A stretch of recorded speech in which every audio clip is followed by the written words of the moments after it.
జ్ఞానుల వలె నడుచుకున్నట్లు జాగ్రత్తగా చూచుకొనుడి. ఎఫెసీయులకు రాసిన పత్రిక 5వ అధ్యాయం 16వ వచనం.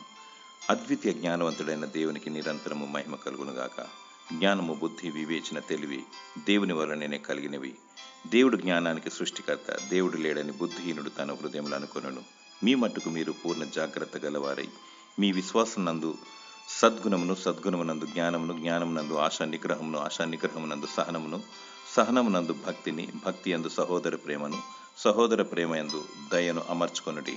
సొలొమోను రాజు దేవుని యొద్ద నుండి జ్ఞానాన్ని కోరుకున్నాడు. సర్వ ప్రపంచములో ఉన్న జ్ఞానవంతులు ప్రపంచానికి ముప్పు తీసుకొస్తున్నారు. అది సరి అయిన జ్ఞానము కాదు. ఇతరులను బ్రతికించినదే జ్ఞానము. అనేకులకు మేలు చేయవారు బుద్ధిమంతులై ఆకాశమందలి జ్యోతుల వలె ప్రకాశించెదరు. జ్ఞానము గలి దేవుని రాకడకై సిద్ధపడుము. క్రమము చొప్పున నడుచుకొనుము. దేవుడు నీకు పరలోకపు జ్ఞానమును దయచేయునుగాక. ఆమేన్.